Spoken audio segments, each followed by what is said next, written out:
성 의원님 의사진행 발언해 주시기 바랍니다. 예, 자유한국당 미세먼지 특위 간사 김승희 의원입니다.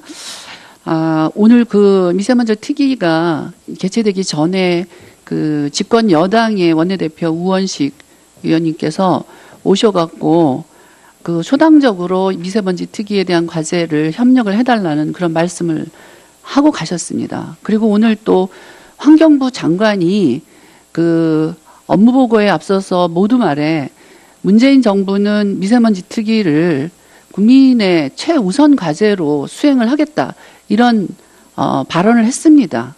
그런데 사실은 저는 오늘 말과 행동이 일치하지 않음을 지적하지 않을 수 없습니다. 오늘 그 7개 소관부처에 6개 부처의 장관님께서 그 중앙통합방위회의 참석을 하기 때문에 차관님들이 참석을 했습니다.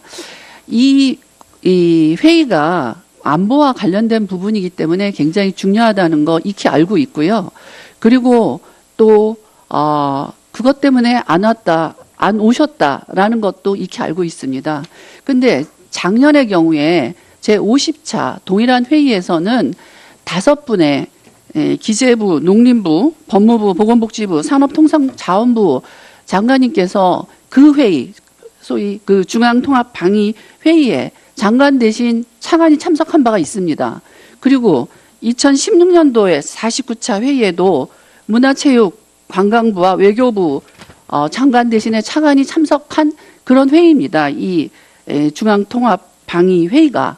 그러면 아까 기재부 차관이 말씀하신 것처럼 은밀한 살인자, 침묵의 살인자라고까지 불리우고 있는 미세먼지와 관련된 첫 번째 특위 회의에 이런 장관님들이 참석을 안 하고 그리고 차관님들이 참석했다는 거는 이 정부의 의지가 말과 행동이 다름을 의심하지 않을 수가 없습니다. 그래서 제가 그 위원장님께 말씀드리고 싶은 거는 앞으로 이렇게 정부가 국민의 대표인 국회의원이 중심이 돼서 주관하고 있는 이 중요한 회의에 다른 회의 참석으로 인해서 참석하지 않는 이런 부분에 대해서 강력하게 질타를 해 주시고요. 그리고 정부의 적극적이고 책임 있는 자세를 촉구해 주시기를 위원장님께 부탁드립니다.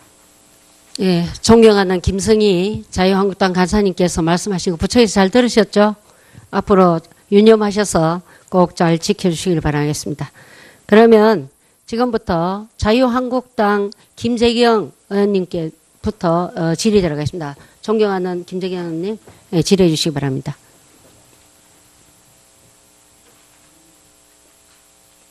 환경부 장관님, 오전에 이 네이버 소위 말해서 실금 순위 1위가 두산중공업인데 그 왜 그런지 아세요?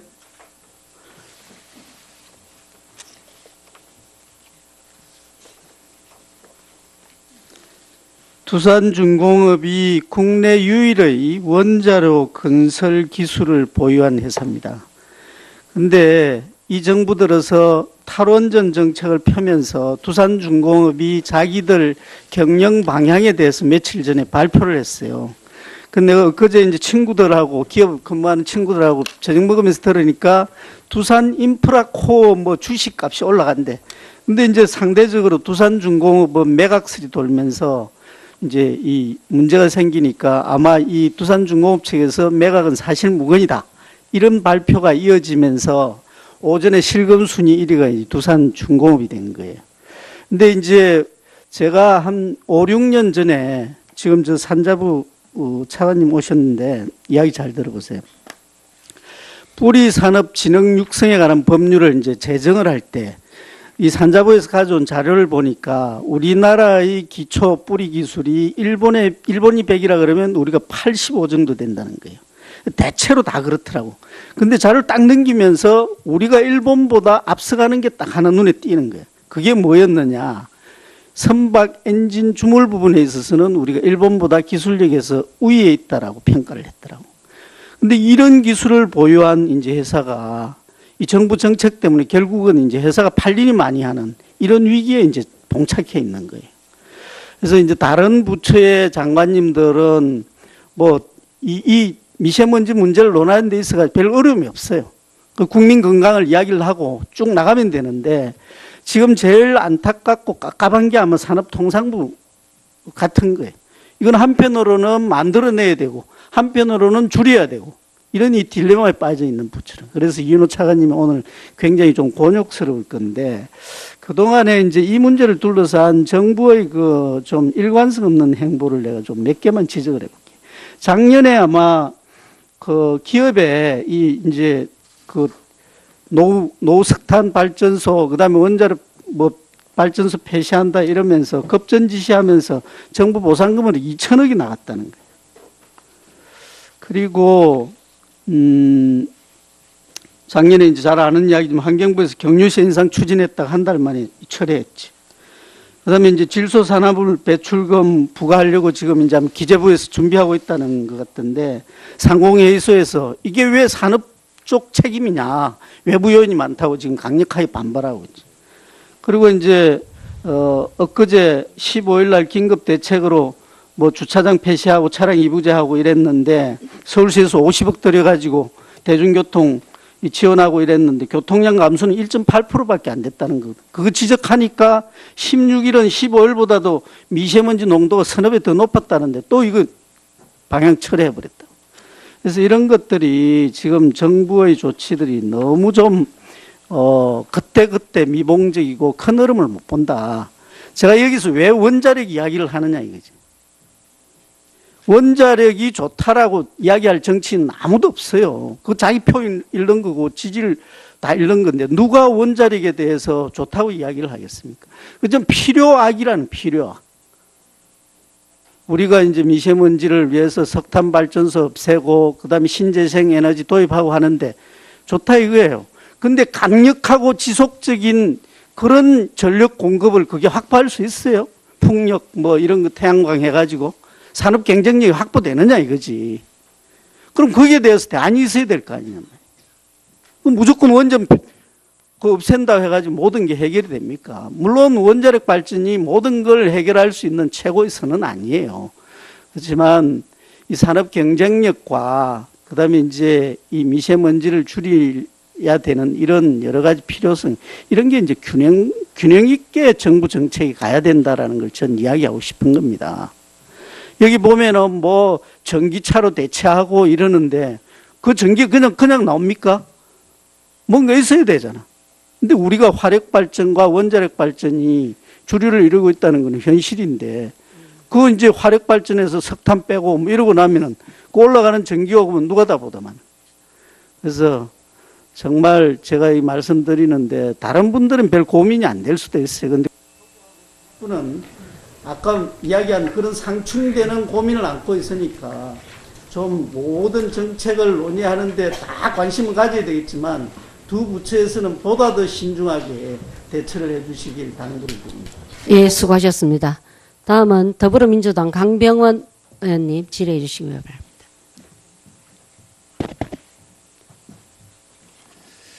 아마 이렇게 미세먼지 문제가 우리 국민들의 건강 문제를 위협하는 문제가 됐던 건 오래전이었지만 이 문제에 대해서 우리 정부라든지 대통령이 강력하게 대응했던 적은 없었습니다. 그런데 이제 문재인 정부 들어와서 아마 가장 강력한 미세먼지 대책들이 만들어지고 있지 않나 생각이 듭니다. 그런 의미에서 대통령께서 작년에 노석탄 화력을 한 달간 셧다운을 과감하게 지시를 하셨고 특히 우리 전 국민이 요구하는 게 이 미세먼지 관련해서 한중 정상회담 의제로 삼아야 된다. 중국에서 50% 가까이 미세먼지가 넘어오는데 이 문제를 해결하지 않고서 대책이 없는 거 아니냐라는 얘기를 했는데 대통령께서 어쨌든 한중 정상회담 의제로 삼으셨죠. 예, 그리고 앞으로도 이 미세먼지 문제 해결을 최우선 과제로 삼기 위해서 국정과제로도 삼고 있는 것은 여러분들께서 특히 잘 알고 계실 거고 각 부처별로 대응들도 착실하게 잘 좀 짜고 준비를 하시는 걸로 알고 있습니다.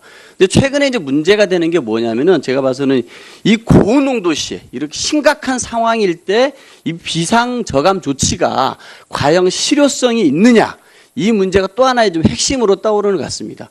각 부처에게 보고를 받아보니까 부처에서 보고하시는 것은 이 우리가 지금까지 놓쳐왔던 것들, 과거에 우리가 캐치하지 못했던 것들을 해나가기 위한 대책으로서 저는 괜찮다고 생각합니다. 더 보완해 가셔야겠지만, 하지만 이 고농도시 비상저감 조치로서는 부족한 게 있는 게 아닌가 싶습니다. 그래서 공공에서의 이부제만으로, 이것만으로 뭔가 부족한 것 같거든요. 저는 그러면서 우리 환경부 장관님께 한번 여쭤보고 싶습니다. 프랑스 같은 경우는 이 비상 상황 시, 고농도 시에 민간 차량까지 포함하는 강제 이부제가 시행되고 있습니까? 네, 실시한 바 있습니다. 그 효과는 어떻습니까? 효과가 있었던 것으로 분석돼서 보고되고 있습니다. 제가 봐서는 이 공공 부분을 가지고 해서는 이 정말 앞도 보기 힘들고 정말 저녁 날씨 같은 이 심각한 고농도시 상황에서 비상 저감 조치로는 맞지 않다고 생각합니다. 우리 민간에도 강제로 이런 차량 이부제가 도입되는 것에 대해서 우리 환경부 장관 어떻게 생각하십니까? 필요하다고 생각합니다. 다만 초기여서 아직은 국민들의 공감대가 아직 그렇게 충분하게 형성되어 있다고 보지는 않습니다. 앞으로 그런 조치들은 보완할 필요가 있다고 생각합니다. 예, 우리 환경부 장관님 중심이 되셔서 우리 국무조정실에서도 이 고농도시에 이 비상저감 조치를 어떻게 할 것인지 이 부분을 우리들의 국민들을 안심시키기 위해서 추가적인 논의를 해서 한번 보고를 한번 해주시기 바랍니다. 아시겠죠? 네. 예, 그리고요, 우리 산업통상자원부 차관님. 제가 그 차관님 이 업무 보고를 받으면서 되게 실망입니다. 우리 미세먼지 국내 배출량 한번 볼까요? 산업 부분 38%, 그 다음에 어딥니까 또? 발전 15%, 수송 28%, 전체 국내 배출량의 81%예요. 알고 계세요? 네. 그런데 보고 우리 차관님 발표하신 거 보십시오. 이 업무보고 자료에 보면은 이 현재 하고 있는 것으로 보면은 정말 하나만한 얘기만 써놓으셨다는 생각 안 드세요? 의지가 없으신 겁니까? 아니면 뭡니까? 향후 추진 계획도 한번 보세요. 발전 부분, 수송 부분, 특히 산업 부분 같은 경우는 38%를 차지하는데 산업계와 친환경 협의체를 운영하여 친환경 투자 확대 및 애로 해결 지원하겠다.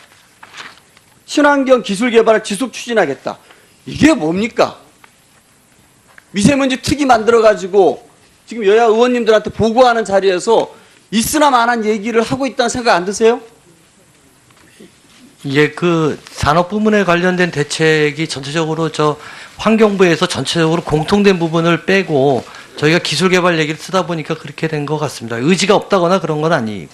보세요. 전체 배출량에서 산업통상자원부가 책임있게 관리해야 될 것이 미세먼지 전체 배출량의 81%입니다. 알고 계시죠? 예, 그렇습니다. 그렇다면 적어도 환경부가 환경부 나름대로 하는 것과 함께 산업통상자원부가 책임있게 해야 될 부분이 있을 거 아닙니까?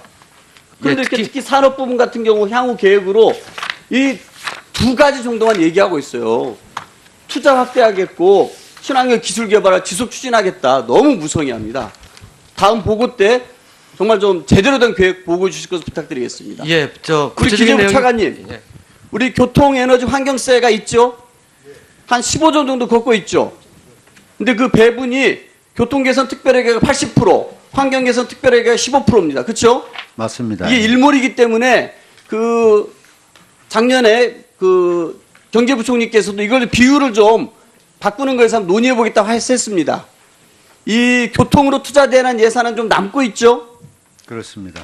예. 그러면 그 남은 재원을 이제는 환경 쪽으로 돌리는 거에 대해서 한번 전향적으로 검토해야 되지 않겠습니까? 예, 올 연말에 이 목적세로서 교통환경에너지세가 일몰이 오기 때문에 여러 가지 검토를 해야 되는데 그때 함께 검토하도록 하겠습니다. 다음 회의 때는 본 의원이 질의했던 것들에 대해서 보다 좀 대책들이 좀 풍부하게 방안들이 한번 논의되었으면 좋겠습니다. 이상입니다. 예, 수고하셨습니다. 다음은 존경하는 국민의당 김사마 의원님 질의해 주시기 바랍니다. 국민의당 김사마 의원입니다. 그 며칠 동안 최악의 미심하지 않을 수가 없습니다. 그래서 제가 그 위원장님께 말씀드리고 싶은 거는 앞으로 이렇게 정부가 국민의 대표인 국회의원이 중심이 돼서 주관하고 있는 이 중요한 회의에 다른 회의 참석으로 인해서 참석하지 않는 이런 부분에 대해서 강력하게 질타를 해 주시고요. 그리고 정부의 적극적이고 책임 있는 자세를 촉구해 주시기를 위원장님께 부탁드립니다. 예, 존경하는 김성희 자유한국당 간사님께서 말씀하신 거 부처에서 잘 들으셨죠? 앞으로 유념하셔서 꼭 잘 지켜주시길 바라겠습니다. 그러면 지금부터 자유한국당 김재경 의원님께부터 질의 들어가겠습니다. 존경하는 김재경 의원님, 질의해 주시기 바랍니다. 환경부 장관님, 오전에 이 네이버 소위 말해서 실검 순위 1위가 두산중공업인데 가져온 자료를 보니까 우리나라의 기초 뿌리 기술이 일본이 100이라 그러면 우리가 85 정도 된다는 거예요. 대체로 다 그렇더라고. 근데 자료를 딱 넘기면서 우리가 일본보다 앞서가는 게 딱 하나 눈에 띄는 거예요. 그게 뭐였느냐. 선박 엔진 주물 부분에 있어서는 우리가 일본보다 기술력에서 우위에 있다라고 평가를 했더라고. 근데 이런 기술을 보유한 이제 회사가 이 정부 정책 때문에 결국은 이제 회사가 팔림이 많이 하는 이런 위기에 이제 봉착해 있는 거예요. 그래서 이제 다른 부처의 장관님들은 뭐 이 미세먼지 문제를 논하는 데 있어서 별 어려움이 없어요. 그 국민 건강을 이야기를 하고 쭉 나가면 되는데 지금 제일 안타깝고 깝깝한 게 아마 산업통상부 같은 거예요. 이건 한편으로는 만들어내야 되고 한편으로는 줄여야 되고 이런 이 딜레마에 빠져 있는 부처는. 그래서 이윤호 차관님이 오늘 굉장히 좀 곤욕스러울 건데 그동안에 이제 이 문제를 둘러싼 정부의 그 좀 일관성 없는 행보를 내가 좀 몇 개만 지적을 해볼게요. 성 의원님 의사진행 발언해 주시기 바랍니다. 예, 자유한국당 미세먼지 특위 간사 김승희 의원입니다. 오늘 그 미세먼지 특위가 개최되기 전에 그 집권 여당의 원내대표 우원식 의원님께서 오셔갖고 그 초당적으로 미세먼지 특위에 대한 과제를 협력을 해달라는 그런 말씀을 하고 가셨습니다. 그리고 오늘 또 환경부 장관이 그 업무보고에 앞서서 모두 말해 문재인 정부는 미세먼지 특위를 국민의 최우선 과제로 수행을 하겠다 이런 발언을 했습니다. 그런데 사실은 저는 오늘 말과 행동이 일치하지 않음을 지적하지 않을 수 없습니다. 오늘 그 7개 소관부처에 6개 부처의 장관님께서 그 중앙통합방위회의 참석을 하기 때문에 차관님들이 참석을 했습니다. 이 회의가 안보와 관련 그 왜 그런지 아세요?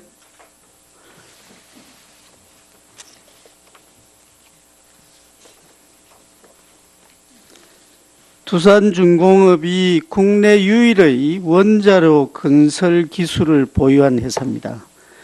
근데 이 정부 들어서 탈원전 정책을 펴면서 두산중공업이 자기들 경영 방향에 대해서 며칠 전에 발표를 했어요. 근데 그제 이제 친구들하고 기업 근무하는 친구들하고 저녁 먹으면서 들으니까 두산 인프라코어 뭐 주식값이 올라간대. 근데 이제 상대적으로 두산중공업은 매각설이 돌면서 이제 이 문제가 생기니까 아마 이 두산중공업 측에서 매각은 사실 무근이다. 이런 발표가 이어지면서 오전에 실검순위 1위가 두산중공업이 된 거예요. 근데 이제 제가 한 5, 6년 전에 지금 저 산자부 차관님 오셨는데 이야기 잘 들어보세요. 뿌리산업진흥 육성에 관한 법률을 이제 제정을 할 때 이 산자부에서 된 부분이기 때문에 굉장히 중요하다는 거 익히 알고 있고요.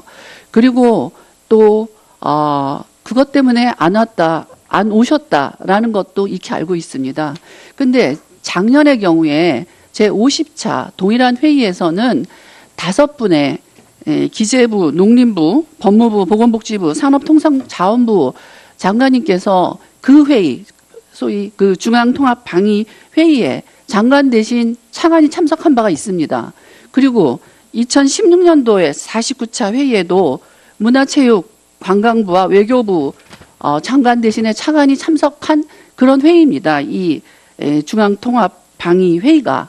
그러면 아까 기재부 차관이 말씀하신 것처럼 은밀한 살인자, 침묵의 살인자라고까지 불리우고 있는 미세먼지와 관련된 첫 번째 특위 회의에 이런 장관님들이 참석을 안 하고 그리고 차관님들이 참석했다는 거는 이 정부의 의지가 말과 행동이 다름을